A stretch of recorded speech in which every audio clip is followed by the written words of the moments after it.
ఉపాధి కోసం భర్తతో సౌదీ వెళ్లిన మెహరునిసా నానా కష్టాలు పడి ఏపీ ప్రభుత్వం సాయంతో రాష్ట్రానికి చేరింది. తనతో వెట్టి చాకరీ పనులు చేయించి చిత్రహింసలు పెట్టారని వాపోతోంది.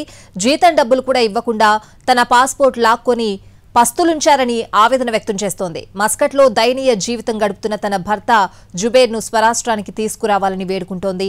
తనను భారత్కు తీసుకురావడానికి సహకరించిన మంత్రి లోకేష్, ఎమ్మెల్యే బోండా ఉమాకు కృతజ్ఞతలు తెలుపుతోంది. తనలానే సౌదీలో చిత్రహింసలకు గురవుతున్న ఏపీకి చెందిన యువతులను కూడా కాపాడాలని అంటోంది.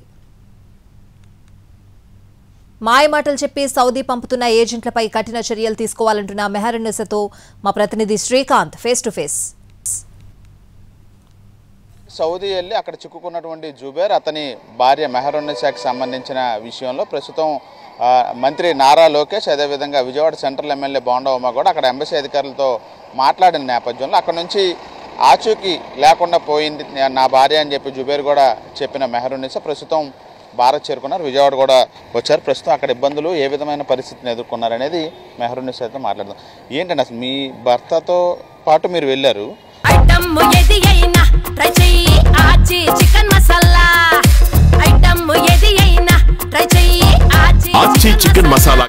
మీరు ఆచూకీ కూడా తెలియకుండా పోయింది, అదేవిధంగా యజమానులు ఇబ్బందులు పెడుతున్నారు అని కూడా మీ భర్త వీడియో రిలీజ్ చేశాక ఇప్పుడు మీరు సడన్ గా రావడం జరిగింది. అసలు ఏం జరిగింది వెళ్ళిన తర్వాత?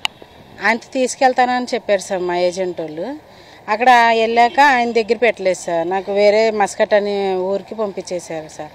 అక్కడికి వెళ్ళాక నీకు చిన్న పిల్లమ్మ, నువ్వు చూసుకో, ఏ పని కూడా ఏం లేదు, పాపను చూసుకోవడమే నీ పని అన్నారు సార్. సరే అని చెప్పి వెళ్ళాను సార్. కానీ అక్కడికి వెళ్ళాక పాప కూడా కాదు, ఏం కాదు సార్. 5 పెద్దోళ్ళు ఉన్నారు సార్, అరబాబోళ్ళు, వాళ్ళ ఇంట్లో పెట్టేశారు సార్. 5 రోజులు చాలా నరకం అనిపించాను సార్. నన్ను కొట్టడం, తిట్టడం, చండాల పైన ఫోటోలు తీయడం, నన్ను నుంచోబెట్టి ఫోన్ ఇమ్మంటే ఫోన్ ఇవ్వకపోవడం, నన్ను తిండి తిప్పలు లేకుండా పెట్టారు సార్ నన్ను అక్కడ. ఆ 5 రోజులు అయిపోయాక ఇంకో మన ఆవిడ దగ్గర తీసుకెళ్ళి అక్కడ పెట్టారు సార్. మళ్ళీ అక్కడ ఒక 5 రోజులు ఉన్నాను సార్. అక్కడ కూడా ఆమె కూడా తిండి తిప్పలు లేకుండా, నువ్వు ఎందుకు వచ్చేసావు, నువ్వు వాళ్ళు ఏం చెప్పిందో అది చేయకుండా ఎందుకు వచ్చేసావు అని చెప్పి ఆమె కొట్టడం, తిట్టడం అన్నీ పెట్టారు సార్. మళ్ళీ చాలా ఇబ్బంది పెట్టారు సార్ నన్ను. మీతో పాటు ఉన్న వేరే వాళ్ళు యువతలు ఏంటి అసలు వాళ్ళ గురించి? వాళ్ళు కూడా సార్ వాళ్ళు కాకినాడ అని అది ఏదో పల్లెటూరులో చాలామంది సార్, చాలామంది ఇరుక్కున్నారు సార్.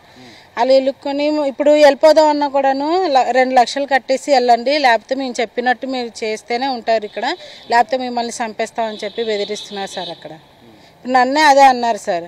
నేను అవకాశం దొరికినప్పుడు మా ఆయనకు ఫోన్ చేసి సార్ నేను ఇక్కడ ఉన్నాయి అన్నీ చెప్పాక, అది విన్నాక మళ్ళీ నన్ను గొడవ పెట్టుకుని నన్ను కొట్టేసి, నేను వచ్చే ముందు కూడా సార్ కొట్టేసి నన్ను పంపించేశారు. ఇప్పుడు మిమ్మల్ని పంపించిన ఏజెంట్ ఏం చెప్పి పంపాడు, ఇప్పుడు వచ్చిన తర్వాత ఏజెంట్ మీద మీరేమన్నా కంప్లైంట్ ఇవ్వటం ఏం చేస్తున్నారా? అతని పేరు సార్ పి మూర్తి సార్.